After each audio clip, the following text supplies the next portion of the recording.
कार्यालय में हर मंगलवार को होने वाली जन सुनवाई इस मंगलवार को संवेदनाओं से भरी रही। गरीबों का मसीहा कहे जाने वाले कलेक्टर इलैयाराजा टी ने जन सुनवाई में न केवल पीड़ितों की समस्याएं सुनी बल्कि मजबूरों और आर्थिक बेसहारों की आर्थिक मदद भी की। कलेक्टर इलैयाराजा के इस अंदाज के लोग कायल हैं और ताबड़तोड़ इंसाफ की चाह में कई लोग जन सुनवाई में पहुंच रहे हैं और उन्हें इंसाफ भी दिलाया जा रहा है। इस दौरान जमीन और 3 तलाक के मामले भी जन सुनवाई में आए, जिनका त्वरित निराकरण किया गया। आम नागरिकों की समस्याओं को सुलझाने के लिए हर मंगलवार को इंदौर कलेक्टर कार्यालय में जन सुनवाई का आयोजन किया जाता है। आज कलेक्टर डॉक्टर इलैयाराजा टी ने सहयोगी अधिकारियों के साथ बैठकर विभिन्न आवेदकों की समस्याएं सुनी। जन सुनवाई में आए 2 दिव्यांग परिवारों के घर का सपना साकार हुआ। इंदौर कलेक्टर जन सुनवाई में लगातार 2 दिव्यांग परिवार मकान की मांग करता हुआ सुनवाई में पहुंचा था। दोनों दिव्यांग परिवारों को मकान भी वहां चाहिए जहां उनका व्यापार व्यवसाय वर्तमान में फल फूल रहा है। वह सिर्फ उसी जगह रहना चाहते हैं। कलेक्टर के सहयोग से उन्हें उनके स्थान पर मकान मिले हैं जहां वे रहना चाहते हैं। मकान की कीमत 8 लाख के लगभग है। दोनों परिवार मकान पाकर बहुत खुश नजर आए। दोनों को मकानों का प्रमाण पत्र भी आज प्राप्त हुआ है और आज ही दोनों दिव्यांग परिवारों को गृह प्रवेश भी कराया जाएगा। इंदौर कलेक्टर जन सुनवाई में 2 दिव्यांग परिवारों के द्वारा स्वयं का मकान न होने के कारण कलेक्टर इलैयाराजा टी से बार बार गुहार लगाई जा रही थी कि हमें मकान की व्यवस्था की जाए, हम दिव्यांग हैं। दोनों दिव्यांग परिवारों को मकान दिलाने में सहयोग करने वाली निगम अधिकारी संतोषी गुप्ता ने जानकारी देते हुए बताया कि दिव्यांग रमेश सेन और किरण बोरासी को रेस्ट रेड क्रॉस सोसाइटी ने मकान के लिए दिव्यांग परिवार को 2 लाख रुपए की मदद भी की है। मकान दिए हैं सतपुड़ा परिसर में रमेश सेन को दिए हैं जो कि 8 लाख रुपए का मकान है, जिसमें रेड क्रॉस द्वारा 2 लाख रुपए की मदद की गई है। ये जो रमेश सेन और किरण बोरासी हमारे पास में जन सुनवाई में यहाँ आए थे, उसके बाद ये लोग कोई ऐसा बिजनेस नहीं करते जिसका इनका बैंक लोन हो सके। हमने पहले भी 2-3 जगह की इससे कम रेट में ये ले लें मकान, लेकिन ये लोग ले नहीं पाए और इनने कहा कि हमको जो जहाँ इनका काम धंधा चलता है, जहाँ इनका बिजनेस चलता है, इन्होंने वहाँ डिमांड रखी। उसके बाद हम लोगों ने बैंक वालों से बात की। बैंक वालों को कहा कि आप लोग इनका किसी तरह कम करें जिससे कि ये जितने का लोन, जितने का आज किराया दे रहे हैं उतने ही किस्त में इनको मकान मिल जाए। और इनका बैंक वालों प्राइवेट बैंक से हमने संपर्क करके और इनका किया। इनके कोई दस्तावेज कंप्लीट नहीं थे, पहले इनके डॉक्यूमेंट्स कंप्लीट करवाए और फिर इनको आज कब्जा लेटर दिया है और शाम को इनका गृह प्रवेश। आपको भी खुशी हो रही है? बहुत खुशी हो रही कि एक जो कि ब्लाइंड परिवार है, उनके पति पत्नी दोनों ब्लाइंड हैं, उनके छोटे छोटे बच्चे हैं, आज उनका अगर अपना घर का सपना साकार हो जाएगा तो इससे हम लोग को। दोनों दिव्यांग परिवार किरण बोरासी एवं रमेश सेन ने मीडिया से चर्चा करते हुए कलेक्टर इलैयाराजा को बहुत बहुत धन्यवाद दिया। सबके सहयोग से हमें घर प्राप्त हुआ, खासकर कलेक्टर साहब, निगम की मैडम, इन सभी को हमारी ओर से बहुत बहुत धन्यवाद। आज मकान के प्रमाण प्रार्थना पत्र प्राप्त हो चुके हैं। आज शाम को गृह प्रवेश भी इनका किया जाएगा। अच्छा लग रहा है। हाँ, क्या रिक्वेस्ट लेकर आए थे आप? यही रिक्वेस्ट लेकर आई थी आवास योजना में मुझे रहने के लिए मौका मिल जाए। हाँ। और आज तो प्रमाण पत्र दे दिया गया है, पर अभी नहीं दिखाया, बोले तो बता देंगे। किस तरह की परेशानी आ रही थी आपको? यही कि मतलब सर हम ज़्यादा काम नहीं कर पाते, तो यही किराया थोड़ा महंगा पड़ता था, तो इसी वजह से हमने यहाँ पर आवेदन लगाया था। अब किराया देकर जो किराए में देते थे वो खुद की किस्त के लिए देते हैं? जी भी। तो किसको धन्यवाद देना चाहोगे? कलेक्टर साहब। क्या कहोगे? बहुत बहुत धन्यवाद। और ये दीदी जिन्होंने नगर निगम की, जिन्होंने आपकी इतनी हेल्प करी। जय हो बजरंग बली, तुम लोगों के आशीर्वाद हमारे मेरे, तुम लोगों की भी सेवा आप लोगों की कर है सर। हाँ। संडे के संडे लगा करे फोन तो आप लोगों की सेवा कर। हाँ। नहीं, पर किसको धन्यवाद दोगे आप लोगों ने सबको देते हैं। तुम लोगों ने हमारा किया भला तो लक्ष्मी तुम्हारा सुख शांति से भरे तला के कोई गरीब आए तो संकट सब पे कटक जाए। अच्छा, क्या परेशानी हो रही थी अब तक आपको? वो ये गुरु के निजी मकान में अपन जो है तो सही उतरे हैं, किराया भर रहे हैं, वो किस्त भर जाएंगे। हाँ। और राम जी ने दो गए हैं सूरदासों के सर बनते, 2 ही सुखी रहे हैं सरवन, हम लोग तो 2 ही सूरदास है पति पत्नी। मालिश का है काम तो संकट काट रहे वीर हनुमान। कवायद नहीं वो ठीक है, मतलब है ना डेफिनेटली लास्ट आई थिंक 1 महीने से ये केसेस को हम डील भी कर रहे थे। वैसे उनका खुद है ना बेहतर से बेहतर और मकान चाहिए टाइप का, उनका खुद ने चूज़ किया कि मतलब फिर हम लोग ने 8 लाख का है ना मकान उठा कर उनको दिया है। डेफिनेटली ये मतलब दोनों के ना मतलब ब्लाइंड फैमिली है, उनके ना पति पत्नी ना दोनों ब्लाइंड है। उसमें रेड क्रॉस को और से भी है ना हमको EMI कम कराने के लिए मदद किया था और मदद करने के लिए भी हमने कहा है। इसके अलावा उनकी गृहिणी के सामान है उसको कराने के लिए भी कहा है।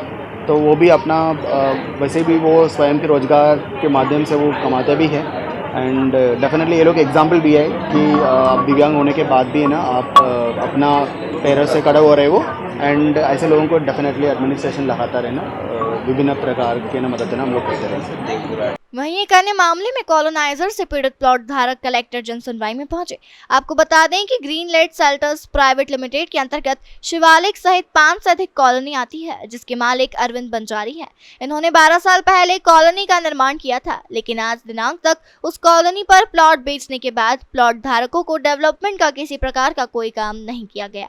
ना तो रेरा में अटैच कॉलोनी और रेरा के नियम कानून को मानने के लिए भी वह तैयार नहीं है।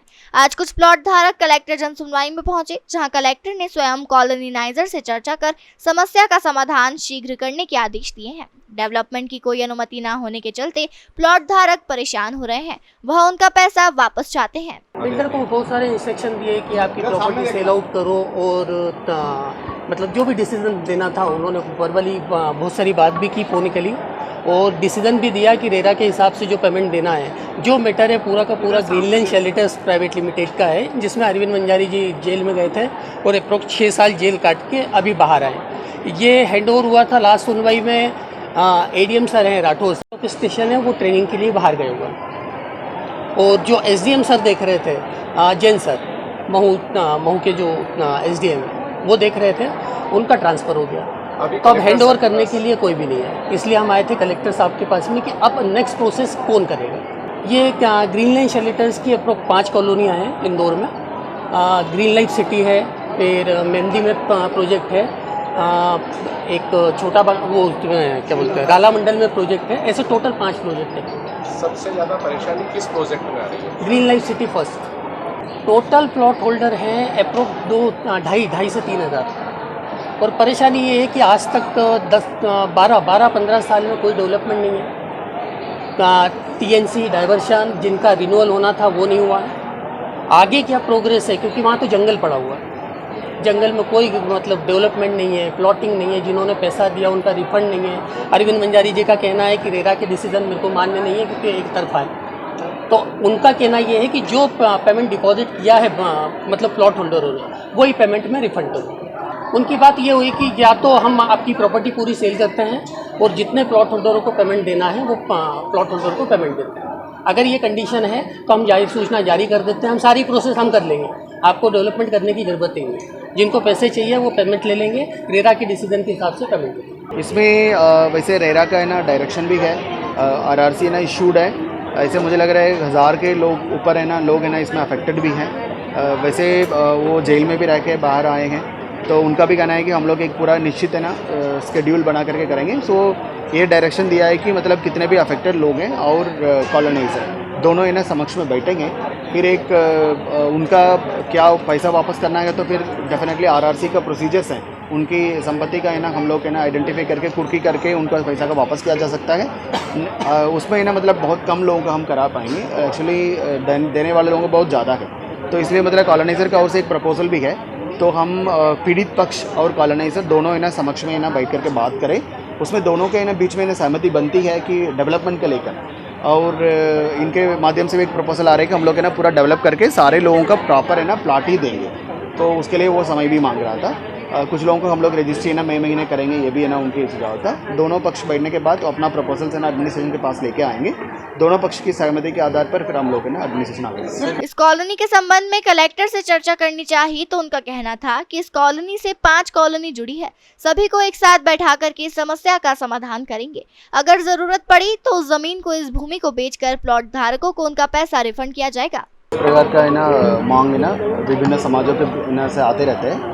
इसमें हम लोग है ना एक बार जांच करेंगे, इसके फिर हैंडल के ना कार्रवाई क्या हो सकता है नियमानुसार किया जाएगा। नहीं ये कल वैसे नगर निगम कमिश्नर से भी बात हुई, कल एक ना मीटिंग भी हुई थी कुआ बावड़ी के लेकर नगर निगम ने एक प्रेजेंटेशन भी दिया था उनकी है ना प्रॉपर है ना सर्वे मैपिंग उसका गूगल है ना लैटिट्यूड लॉन्जिट्यूड का ना मैपिंग भी चल रही है और वो असुरक्षित क्यों है उसका रीजंस एंड प्राइवेट लैंड है तो उनका नोटिस इशू करने के लिए डायरेक्शन भी दिए हैं कल। आज भी है ना एक मैटर आई थी कि वो एक आईडीए का कॉलोनी था ओपन लैंड है उसमें एक समिति का लोगों ने बावड़ी का कुआं का है ना स्लैब डाल करके बंद कर दिया। मैंने तत्काल नगर निगम कमिश्नर को भी मैसेज किया है एंड उनके बिल्डिंग सेक्शन के ऑफिसर से भी मैंने डायरेक्टली बात किया है कि इसको एक सप्ताह के अंदर ही है ना इसको है ना कार्रवाई करें। इसको हम लगातार मॉनिटरिंग करेंगे। नहीं वो नगर निगम कमिश्नर है ना स्वयं भी इसको है ना मॉनिटरिंग है ना डेफिनेटली कर रहे होंगे। एडिशनल कमिश्नर हैं सिद्धार्थ वो भी है ना मॉनिटरिंग कर रहे हैं तो हम लोग कमज़ोर तो दिखना नहीं चाहिए बिकॉज हम ये पूरी मॉनिटरिंग है ना हायर लेवल पे होगा। इंदौर में आयोजित हो रही जन सुनवाई जरूरतमंद परिवारों के लिए वरदान साबित हो रही है। जन सुनवाई में आने वाले नागरिकों की समस्याओं का उचित निराकरण किया जा रहा है। कलेक्टर डॉक्टर इलैयाराजा टी प्रत्येक आवेदन को गंभीरता के साथ सुनकर उनका संवेदनशीलता के साथ निराकरण कर रहे हैं। हर जन सुनवाई में इसके उदाहरण दिखाई दे रहे हैं। सकारात्मक निराकरण के परिणाम आज संपन्न हुई जन सुनवाई में भी दिखाई दिए। जन सुनवाई में आज नेत्रहीन दिव्यांग दंपति रोहित लोधी पूछा है। उन्होंने कलेक्टर डॉक्टर इलैयाराजा टी को अपनी समस्या बताई। उन्होंने कहा कि वे अगरबत्ती बेचकर अपना गुजर बसर कर रहे हैं। आमदनी भी बहुत कम है। किराया भी 3000 रुपए प्रति माह भरना पड़ रहा है। रहने की बहुत समस्या है।